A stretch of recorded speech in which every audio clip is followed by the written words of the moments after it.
Welcome to Cox's Bazaar.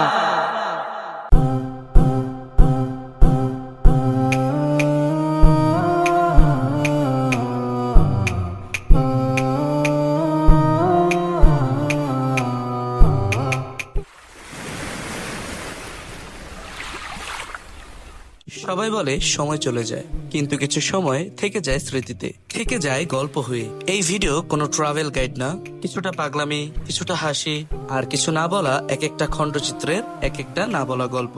আর এই অনুভবের গল্প নিয়েই পুরোটা সময় জুড়ে আমি থাকবো আপনাদের সাথে। তাহলে চলুন শুরু করা যাক আর দেরি না করে।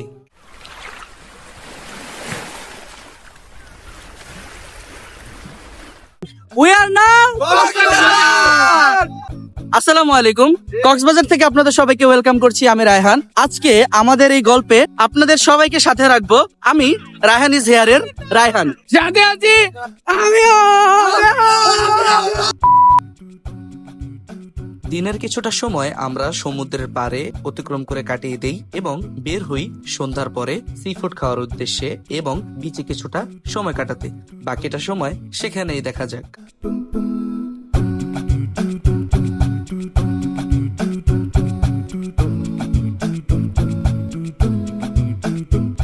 ভাই আপনি ভিডিও দেখে এলাম করে ডিসকাউন্ট দিবেন না? হ্যাঁ দেবো তো। আমার গার্লফ্রেন্ডটা দিয়ে দেবো। আপনি নেবেন সাইল আমার জন্য রাখতে না পারলাম আপনার দোষ। আমি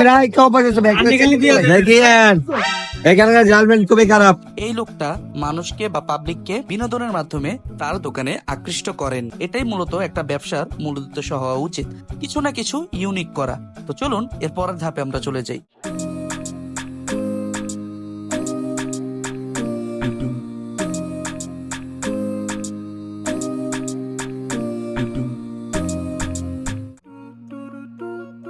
বিসমিল্লাহ করে দ্বিতীয় দিনটা শুরু করে দিলাম সকালের নাস্তা দিয়ে। তো সকালের নাস্তায় আমরা অত্যন্ত রিজনেবল প্রাইসে সবকিছু পেয়ে এক একজন উৎফুল্লের হাসিতে মেতে উঠেছিলাম এবং ফয়সালকে জিজ্ঞেস করলাম, কিরে কেমন লাগে? তার উত্তর ছিল এইটা। সো আজকে হচ্ছে সেকেন্ড ডে আমাদের কক্সবাজার ট্যুরের এবং আজকে আমরা বাইক ভাড়া নিচ্ছি টেকনাফ গন্তব্য। যদি এই পর্যন্ত নাও যেতে পারি সমস্যা নেই, যতটুকু ব্যাকআপ দেওয়া যায় ততটুকুই দিব। তো আমরা 4টা বাইক নিচ্ছি।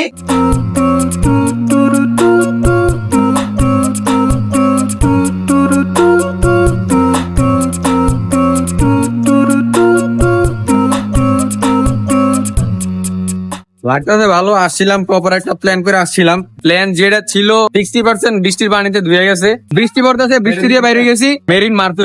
এই যে আমরা এই ভাইয়ের থেকে বাইকটা নিতেছি। অত নেগোসিয়েবল বা দামাদামি করার কোনো কিছু নেই। জাস্ট আসবেন, সবাই আসবেন, ডিসকাউন্ট দিয়ে দেবো আপনাদের জন্য।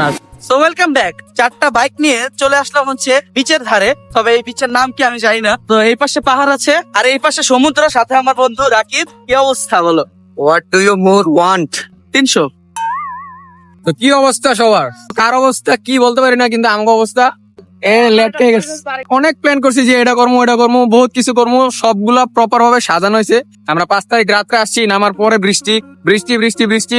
এরপরে সকাল থেকে ওয়েট করতে করতে করতে করতে আজকে এই পর্যন্ত বৃষ্টি। পরে আমরা না পাইরা বৃষ্টিতে রেইনকোট পরে আর বাকি সবাই ভিজা একটা বাইক ভাড়া করছি জাস্ট মেরিন ড্রাইভটা এনজয় করার জন্য। বিষয়গুলো হলো কি, আপনাদের দেখানোটা উদ্দেশ্য না, দেখানোর উদ্দেশ্য জাস্ট একটা ডায়েরির মতো আমরা এটারে ক্যামেরা বন্দি করে রাখা দিব। যাইতো মনে করেন 5 বছর 2 বছর 3 বছর পরে মনে করেন আয় রে, আমি তো আমার ফ্রেন্ডের সাথে এই যে গেছিলাম, আমরা এই মুহূর্ত গুলো কাটাইছি জাস্ট এই জন্যই। 6000 দিয়া 4টা বাইক নেওয়া, আর কিছুই না। ফসল বন্ধু তোর কি আর একটা হবে? হবে, বাট কোথায় হবে ওইটা বলা যাবে না।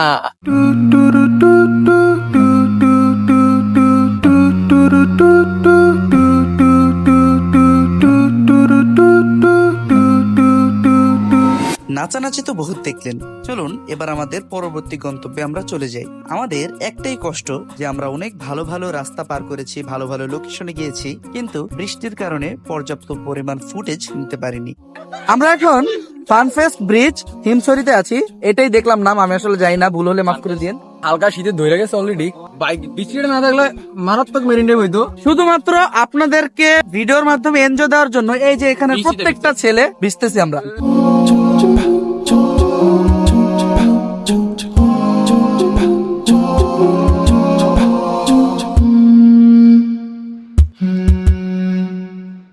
দুঃখজনক ভাবে আমরা প্যারাসেলিং এর ভিউটাও দেখতে পারিনি, জাস্ট মাত্র আল্লাহর নিয়ামত বৃষ্টির কারণে। দেখছেন নিয়ামত করার লগে লগে বাইরে গেল। এই বৃষ্টির কারণে পুরো ট্যুরটা ভালো কাটলেও ভিডিও বা ফুটেজের ক্ষেত্রে আমরা প্রচুর প্যারা খেয়েছি। সম্পূর্ণ বৃষ্টিতে ভিজে ভিজেই মেরিন ড্রাইভের সকল শুট সম্পন্ন করেছি। We are now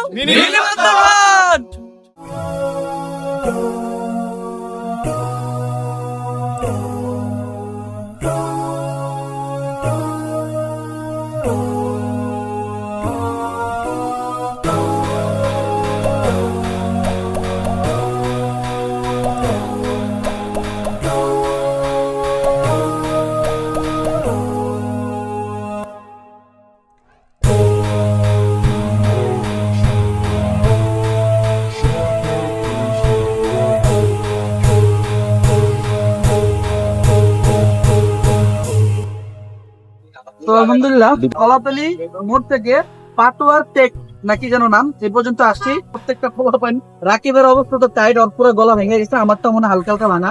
Patuar take থেকে আমরা দূরে যাব না, ডিরেক্ট গন্তব্যে। আমরা এখন টেস্ট নিয়ে খাইতে চাইতেছি। এটাকে আপনারা দুপুরের খাবার বলবেন না সন্ধ্যার খাবার বলবেন না রাতের খাবার বলবেন জানি না, বাট খাইতে হবে। So let's go.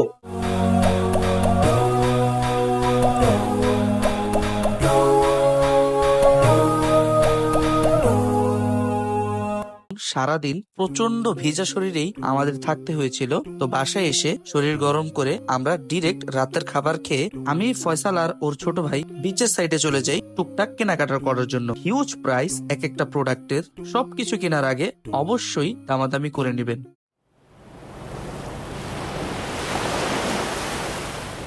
কক্সবাজারের একটা ভাইরাল জিনিস, সেটা হচ্ছে আনারকলি ডিস্কো চালি। তবে এই জায়গায় কোনো আনারকলি ডিস্কো কলিতে যায় না, এখানে আনারকলি হচ্ছে খাবার। দেখতে কিছুটা ক্রিকেট বলার মতন লাগে। আমি আসলে প্রথমে ভাবছিলাম টমেটো, পার পিস হচ্ছে বানায় দিবে 50 টাকা নেবে।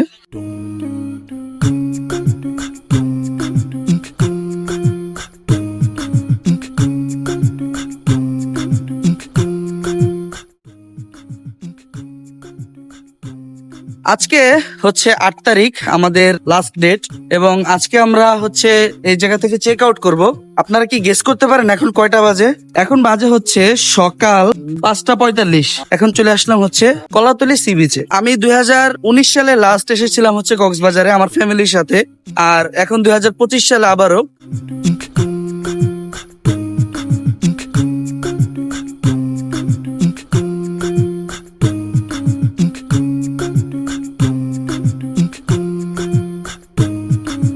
তো 8 তারিখ দুপুর 12টা বাজে আমরা কক্সবাজার থেকে লিফট নিচ্ছি। আমরা রাজার ছেলে তো এসি বাসের টিকিট কেটেছে আমার বন্ধু। আমরা আস্তে ধীরে লিফট নিয়ে নেই। আসলাম সমুদ্র, নেক্সট ডেস্টিনেশন ইনশাআল্লাহ same people same energy but the destination will be different ইনশাআল্লাহ। কয়েকটা আমেজিং পিপলের সাথে আমরা কক্সবাজার ট্যুর সম্পন্ন করলাম। সবাইকে ভিডিওটা দেখার জন্য অসংখ্য ধন্যবাদ। এই ছিল আমাদের কক্সবাজার ট্যুরের ছোট একটি ঝলক। সমুদ্রের ঢেউ, বন্ধুত্বপূর্ণ মুহূর্ত এবং কিছু স্মরণীয় স্মৃতি, সবকিছুই এক ভিডিওতে যতটুকু পেরেছি ক্যাপচার করার ট্রাই করেছি। ভিডিও ভালো লাগলে সামাজিক কাজে লেগে পড়ুন। দেখা হবে ইনশাল্লাহ পরবর্তী কোনো চমৎকার ভিডিওতে। ততদিন পর্যন্ত সবাই ভালো থাকুন, সুস্থ থাকুন, নিজের প্রতি খেয়াল রাখুন। টেক কেয়ার, আল্লাহ হাফেজ। আসসালামু আলাইকুম ওয়া রাহমাতুল্লাহি ওয়া বারাকাতুহু।